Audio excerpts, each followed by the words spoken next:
sabe o que é um hematologista? O nome traz uma associação com sangue, mas é uma área muito mais abrangente. Quem vai explicar pra gente é a Carolina Quadros, doutora Carolina, que é médica hematologista aqui do Medicim. Muito obrigada. Obrigada, é um prazer estar aqui. E nesse bate-papo comigo, o Valdemar Rauch, um dos diretores do Grupo Rauch. Valdemar, muito obrigada mais uma vez. Obrigado a você, Marcelo. Obrigado, Carol, pela presença. Obrigada. Carol, eu queria que você contasse pra gente um pouco da sua trajetória, o que te fez chegar até essa área da hematologia.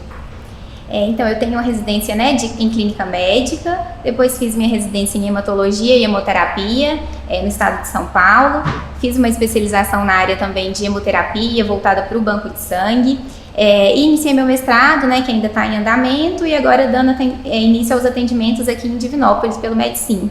A gente conversava nos bastidores, você contou que é aqui da cidade, ficou um tempo fora, voltou para Divinópolis, para estar perto da família, para compartilhar informação também, e encontrou toda uma estrutura aqui no Medicim. Queria que você falasse desse seu retorno para a cidade. Isso, eu fiquei muito tempo, né, fora de Divinópolis durante a minha especialização, e agora eu estou de volta, né, trazendo tudo um pouquinho que eu aprendi nessas minhas especializações para agregar bastante aqui para toda a população. Explica pra gente, Carol, então, o que é a hematologia? O médico hematologista é o profissional responsável por investigação, né, diagnóstico e tratamento, tanto de doenças hematológicas benignas, né, incluindo aí anemias, tromboses, e também das doenças oncohematológicas, né, que necessitam aí de terapias com quimioterapias. Carol, qual que é a diferença do oncologista para o hematologista? O médico oncologista clínico, né, ele é responsável pelo diagnóstico e tratamento de tumores sólidos, né, como câncer de mama, câncer de próstata, pulmão. Já o hematologista, ele é responsável pelo diagnóstico e tratamento de doenças oncohematológicas, né, o que inclui leucemias, linfomas, mieloma, né, tudo isso com tratamento com quimioterapias e, quando bem indicado, transplante de medula óssea. Tá. Carol, agora nesse período dessa crise de dengue que nós tivemos aí, eu vi muita gente perguntando, preocupada, teve baixa de plaqueta em função da dengue e chegaram até a falar que tinham diagnósticos de doenças hematológicas. Como é que é isso? Explique isso um pouco para nós, eu tiro essa dúvida das pessoas. A dengue, ela causa uma plaquetopenia, né, transitória. Então, a maioria dos casos, né, não vai ter nenhuma associação com quadros hematológicos, né? A pessoa, sim, tem que fazer um acompanhamento desse hemograma, dessa plaqueta, mas a maioria dos casos não vai ter nenhuma associação com quadros hematológicos. Claro que se persistir essa plaquetopenia, né, essa baixa de plaquetas, sim, aí seria necessário, né, uma investigação melhor do quadro com o hematologista. A gestante também tem que ter um acompanhamento com o hematologista ou ela já tem aquela parte toda preventiva? Como é que funciona isso na gestante? Normalmente a gestante já faz um acompanhamento com o próprio ginecologista de anemia, né, tratamento com ferro, ácido fólico, mas alguns casos, né, com algum sangramento anormal, alguns casos com anemias refratárias, né, plaquetopenias, que podem ser plaquetopenias gestacionais, ou alguns casos de PTI relacionadas à gestação, aí sim essa gestante deve procurar um hematologista para acompanhamento do quadro. E quais são os principais tipos de anemia? Existem as anemias que a gente chama de carenciais, deficiências de, por exemplo, de ácido fólico, vitamina B12, deficiência de ferro. Existem as anemias hemolíticas, sejam elas adquiridas ou hereditárias. E existem anemias como primeira manifestação de quadros, por exemplo, reumatológicos, lúpus, artrite reumatoides, ou primeira manifestação de algum quadro neoplásico. Por isso que a gente fala que toda anemia ela merece investigação para um correto tratamento. Nem toda anemia é causada por deficiência de ferro, tudo isso deve ser bem investigado. Carol, o excesso de ferro é uma doença hematológica? Essa é uma ótima pergunta, né? Muitos pacientes procuram com um quadro que a gente chama, né, de hiperferritinemia, às vezes fazem um exame de sangue, né, da dosagem da ferritina com o aumento dessas taxas, e nem sempre é um quadro hematológico, né, nem sempre tem essa sobrecarga de ferro, né, como a hemocromatose, são casos mais raros. A maioria dos casos são relacionados à síndrome metabólica, processos inflamatórios. Então, isso sempre merece, né, uma investigação por parte do hematologista para ver se é um quadro relacionado com uma sobrecarga de ferro ou se são outros quadros, né, que merecem um acompanhamento por um clínico, alguns outros médicos. Eu vou aproveitar a oportunidade que eu tenho, ferritina alta. O que eu posso fazer para baixar essa ferritina que não baixa de jeito nenhum?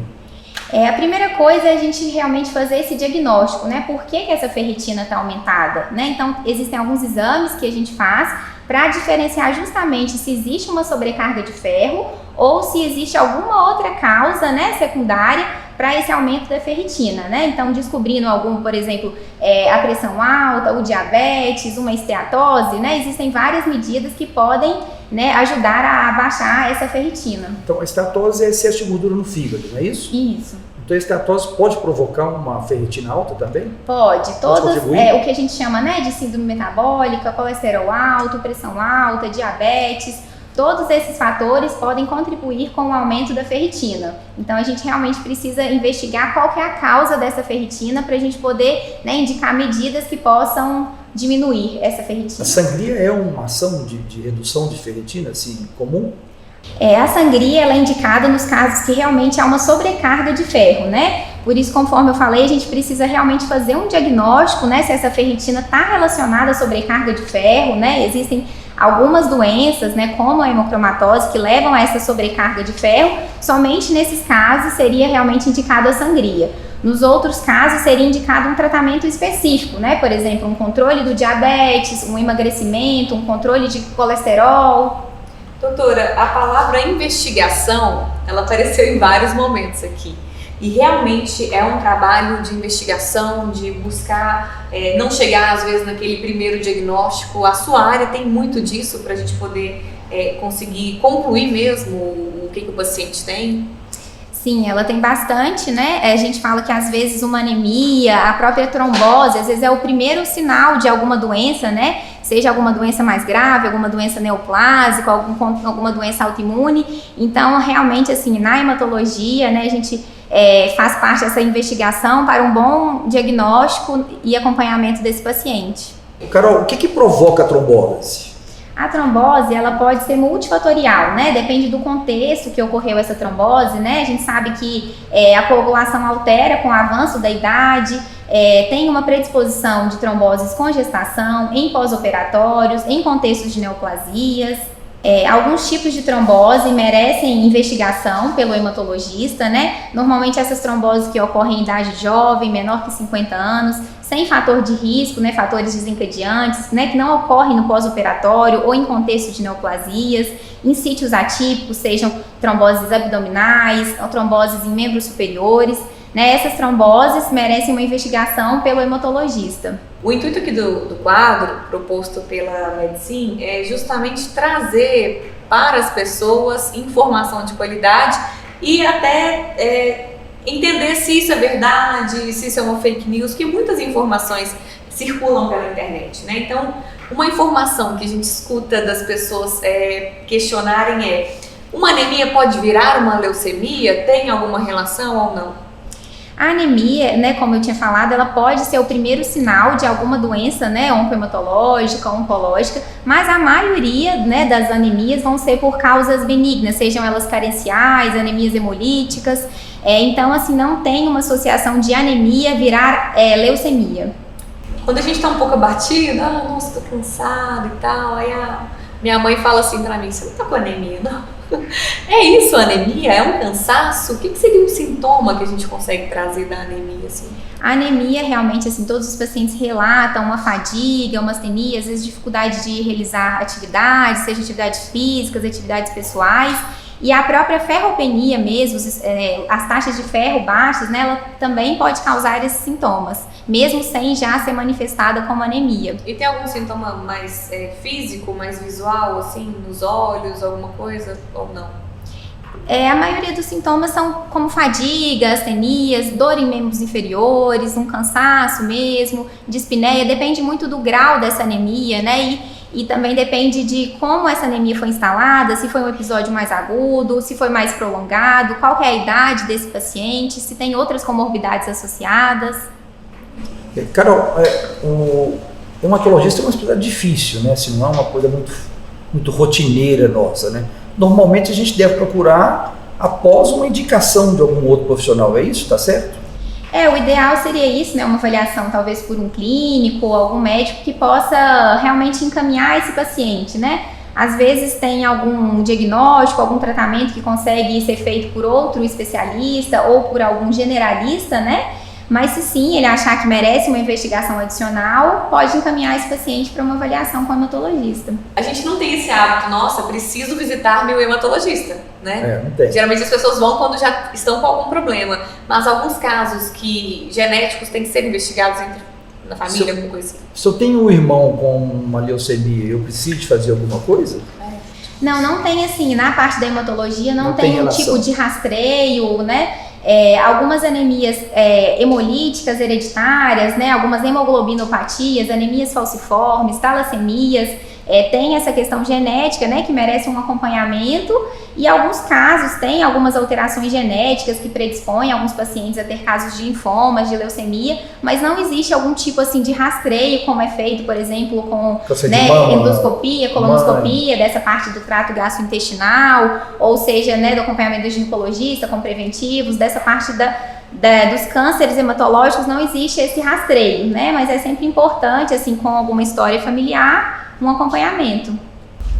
Doutora, e aqui no Med-Sim, como é que tem sido o seu trabalho? Que tipo de caso você acompanha como hematologista? Como é que é a sua rotina aqui no hospital?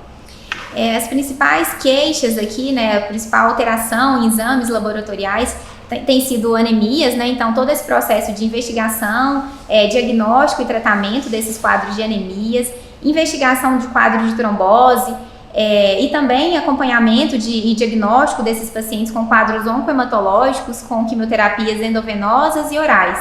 Então assim, Carol, na verdade, não sei se você sabe, mas meu pai faleceu, eu tinha por volta de 17, 18 anos e comecei a trabalhar na área da saúde, né, no Hospital Santa Lúcia e aqui na Prontomed também, e seu pai era um grande parceiro nosso, né, porque naquele momento o hospital passava por um momento muito difícil, e seu pai era um parceiro que estava lá dia sim, dia não, dando plantão, segurando o pronto-socorro, CTI, uma história muito bacana. A gente tem muita gratidão por tudo que ele fez pelo nosso grupo.